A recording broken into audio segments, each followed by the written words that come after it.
script. Our show, America. Anyway, we are going to what be is my point, your America? must-see location for puns. My point is, my God. like Bonnie Tyler's song, we held out for a hero, and we got one.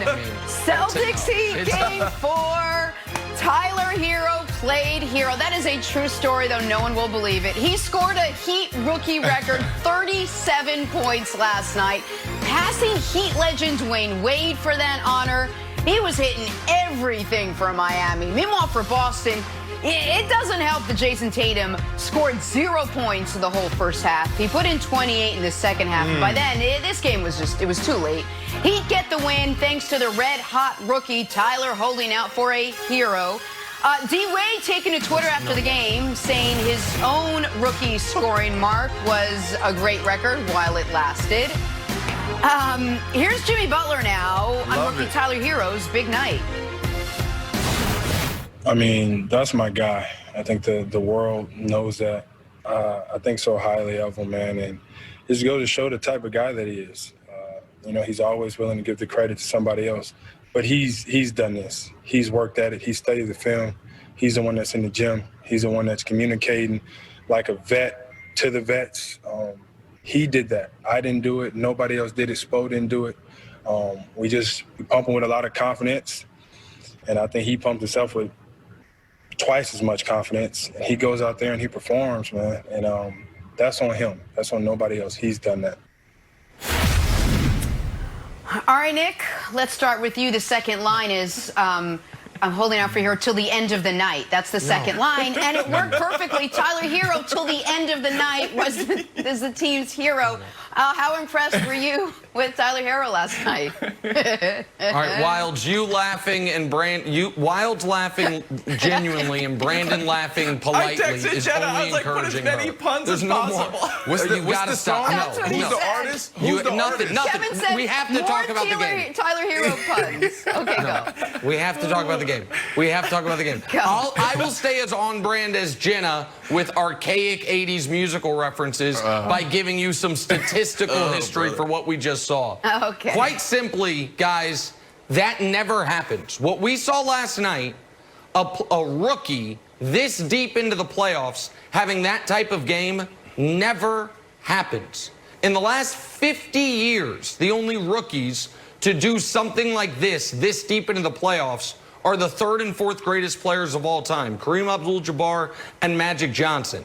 The most recent instance like this where a rookie this deep into the playoffs had a game similar to this was the iconic Andrew Toney game in the early 80s with the Sixers.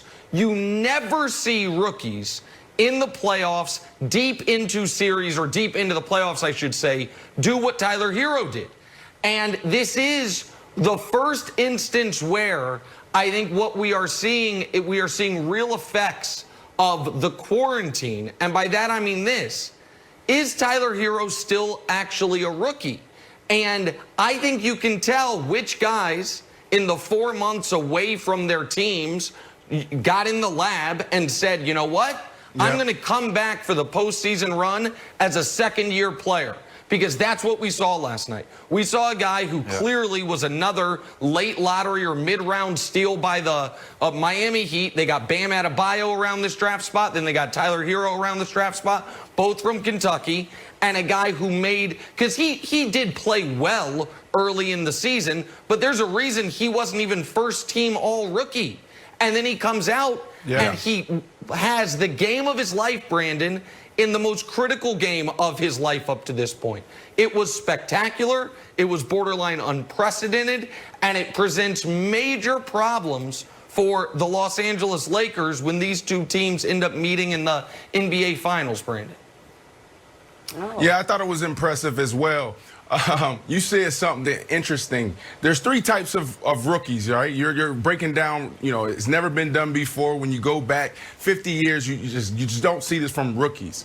But when you look at the locker room, there's three types. There's one rookie where they can't get out of their own way, and you got to treat them with tough love. That's how you approach those guys, right? You want to help them mature, and you want to start that process as fast as possible.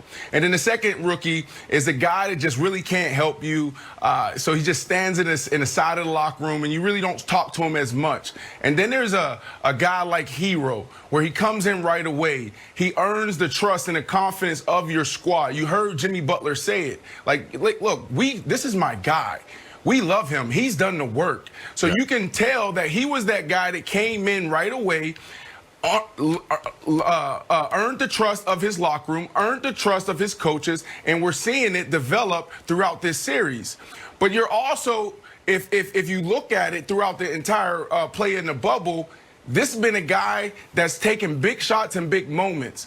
And it hasn't always panned out well for him. He hasn't always hit the big shot. But what's interesting is if you look at the end of the half and who's taking big shots, if you look at the end of games when there's less than 4 minutes to go and it's within 3 or 4 points, who's taking those shots? It's Tyler Herro. And if you're really watching it, you're like, well, isn't that Jay Crowder's shot? Isn't that Butler's shot? Isn't that Dragic's shot?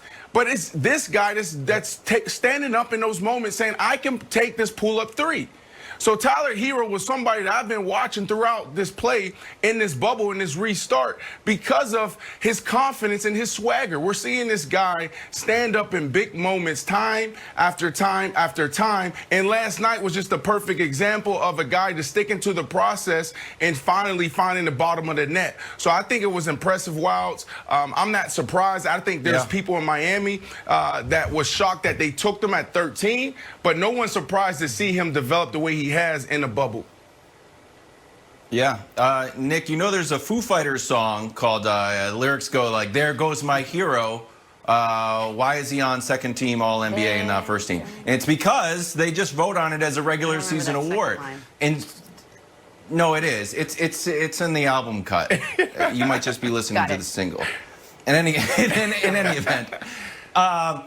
Nick, do you think, and I know you're a fledgling NBA voter, do you think this exposes just a flaw in voting for the all-rookie team? Because we're going to look back on this, and who knows how far the Heat will go, probably defeat the Lakers. But you're going to look back and be like, oh, he didn't make first-team all-rookie because it's a regular season award. I'm just not into. No, I mean, the more we see about these awards, the more I don't want them to be regular season awards. I don't want it to be, though. All these are regular season awards. You could create a new postseason kind of like player of the postseason instead of just Finals MVP. But these are regular season awards, and they should be regular season awards. But it speaks to, Jenna, the improvement of Tyler Herro. This is a guy who never scored 30 points at Kentucky. Now he's only there for 1 year. This is the most points he's scored since he was busting heads in high school, and he did it in Game 4 of the conference finals. He was spectacular. And then, of course, the other story last night was Jason Tatum going scoreless in the first half. We will talk about that throughout the morning. But again, Miami taking a commanding 3-1 series lead in the Eastern Conference.